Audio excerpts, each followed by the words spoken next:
Hi, good Hello. morning. Today we're going to talk about the United States government and its three branches. Karosh, do you know the three branches of government? The three branches of government are the executive branch, the legislative branch, and the judicial branch. That's exactly right. The legislative branch makes new laws, the executive branch sees that the laws are carried out, and the judicial branch makes sure that the laws and actions of the other branches agree with the Constitution of the United States of America. So let's take a look at each branch, starting with the legislative branch. The legislative branch makes laws and approves spending for the entire country. Yep. The legislative branch is led by Congress, and Congress is made up of the House of Representatives and the Senate. Both the House of Representatives and the Senate have elected representatives from all 50 states. Members of the House of Representatives are based upon that state's population. So a state with a large population has more representatives in the House than does a state with a smaller population. There are 435 total representatives in the House. Representatives are elected every 2 years. They must be 25 years old, have been a U.S. citizen for at least 7 years, and live in the state they are representing. The Speaker of the House is the leader of the House of Representatives. The House elects the member they want to be the leader. The Speaker is the third in line in succession to the President. The other part of Congress is the Senate. The Senate is composed of 2 senators per state, no matter how many people live in that state. So the Senate has 100 members. Senators are elected every 6 years. To become a senator, a person must be at least 30 years old, have been a U.S. citizen for at least 9 years, and also must live in the state that they represent. The 2 sides of Congress were designed in the Constitution with a balance of power in mind.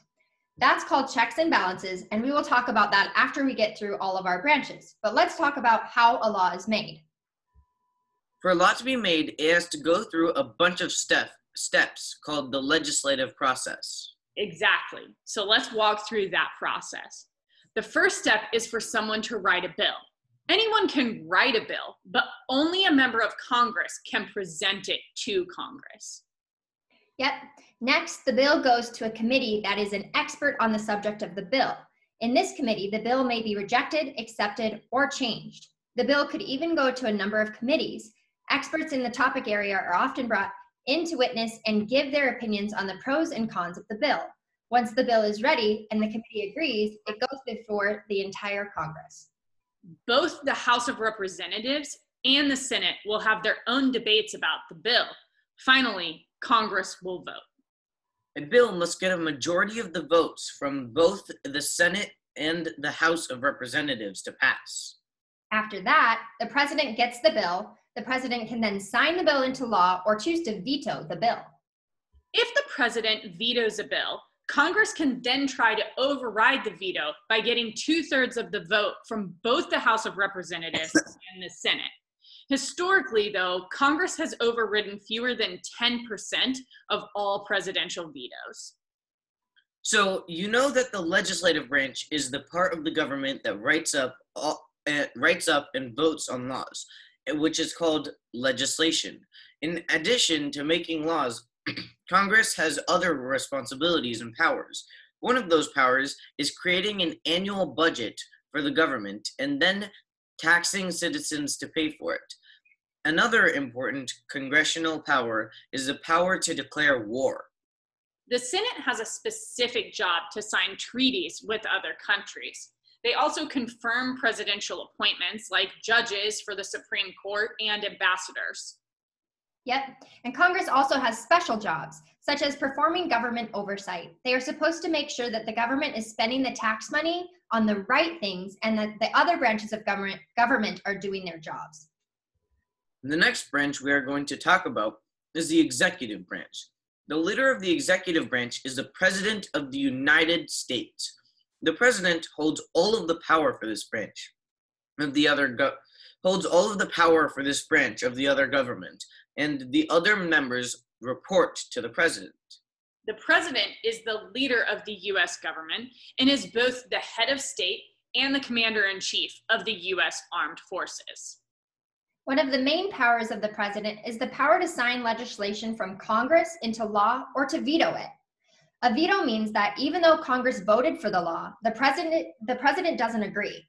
The legislation can still become a law if 2/3 of both the House of Congress vote to overturn the veto. This is all part of the balance of powers put into place by the Constitution. One of the jobs of the president is to enforce and implement the laws set in place by Congress. To do this, there are federal agencies and departments that work for the president. The president appoints the heads or leaders of these agencies. Some of these people are also on the president's cabinet.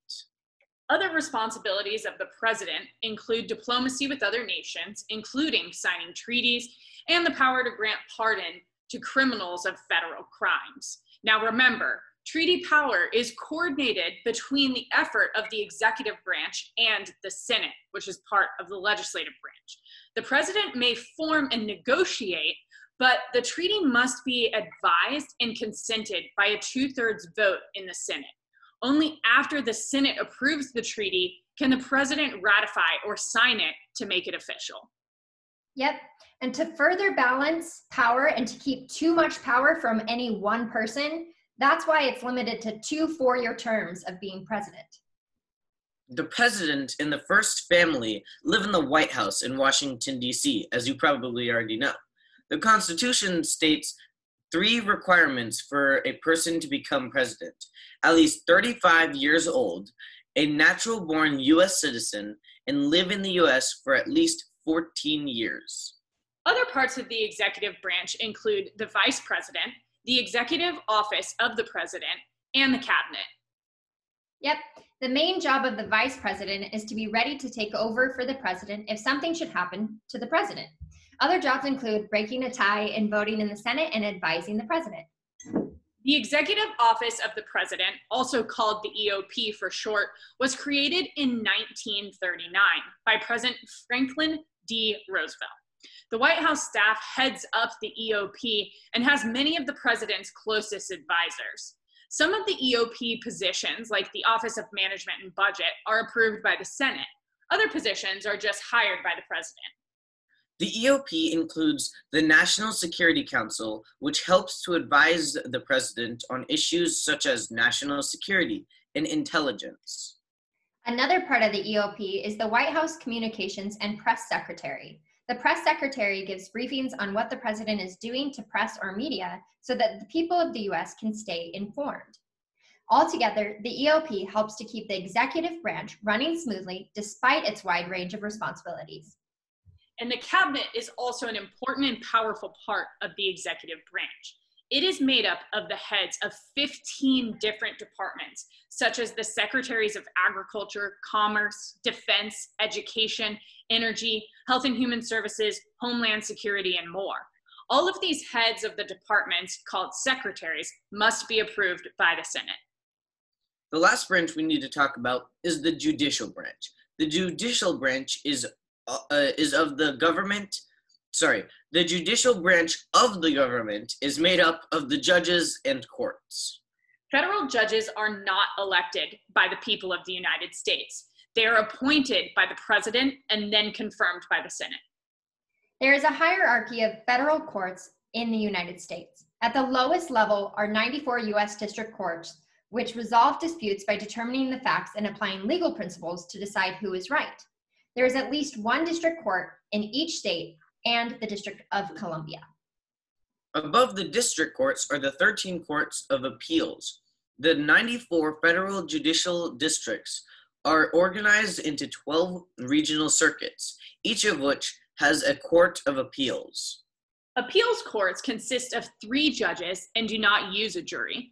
A court of appeals hears challenges to district court decisions from courts located within its circuit, as well as appeals from decisions of federal administrative agencies. All right. At the top of the judicial branch is the Supreme Court. The Supreme Court has the final say. Federal judges are appointed to the president, and their term as a Supreme Court judge is for life. They can only be removed from office by death or by impeachment from Congress. This is to allow judges to make decisions based on their conscience, not on what they feel they need to do to get elected. The Constitution doesn't actually say how many Supreme Court justices there should be.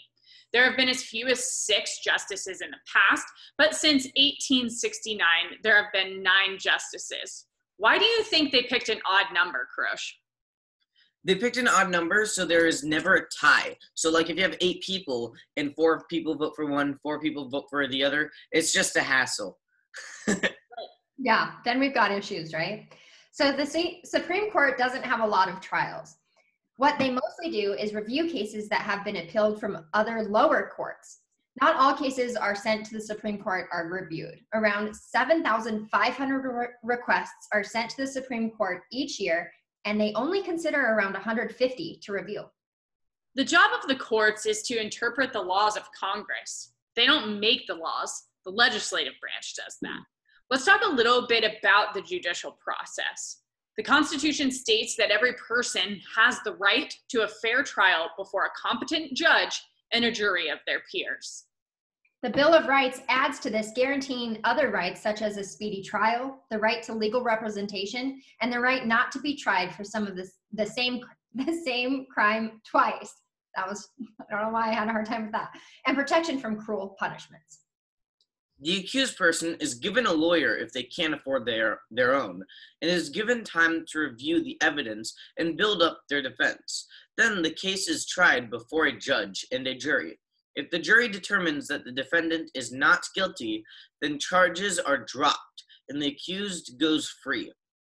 If the jury has a guilty verdict, then the judge determines the sentence. If one side feels that the trial wasn't handled correctly or fairly, they can appeal to the higher court. The higher court may overturn the decision or keep it the same. The highest court in the land is the Supreme Court. There is no appealing a Supreme Court decision. So we have these 3 very powerful branches of government that all have their own specific tasks to complete and decisions to make. 2 important safeguards in the operation of our federal government are the separation of power and checks and balances. Separation of power means that the federal government is divided into those 3 separate branches, each operating independently. Just to review, the 3 branches of government are on the legislative branch.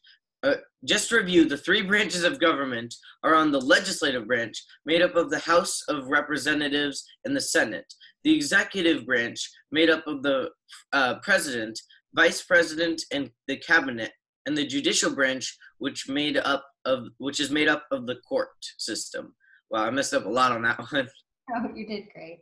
The powers of the government are balanced between the 3 branches. Each branch has different powers. For example, Congress makes laws, sets the budget, and declares war. The president appoints judges, is commander-in-chief of the military, and can grant pardons. Finally, the Supreme Court interprets the law and can declare a law unconstitutional.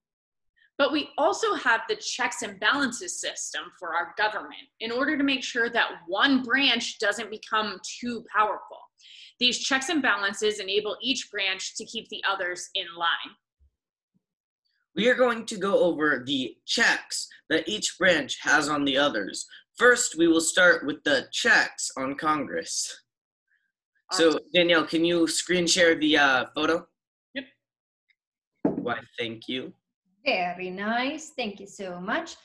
The president can check Congress by vetoing a bill. When the president vetoes a bill, it has to go back to Congress and must be passed by 2/3 majority vote in both the Senate and the House of Representatives in order to become a law. Interestingly, the executive branch also has a presence within the Senate. The vice president is considered the president of the Senate. The vice president actually becomes the deciding vote in case of a tie within the Senate. Remember, the Senate has 2 representatives from each state, which would make an even 100 people. So the vice president would be that deciding vote if it was a 50-50 vote. The Supreme Court can check Congress by declaring a law unconstitutional. And this was actually never written in the Constitution, but in the 1803 ruling of Marbury versus Madison, it established the U.S. Supreme Court's power of judicial review.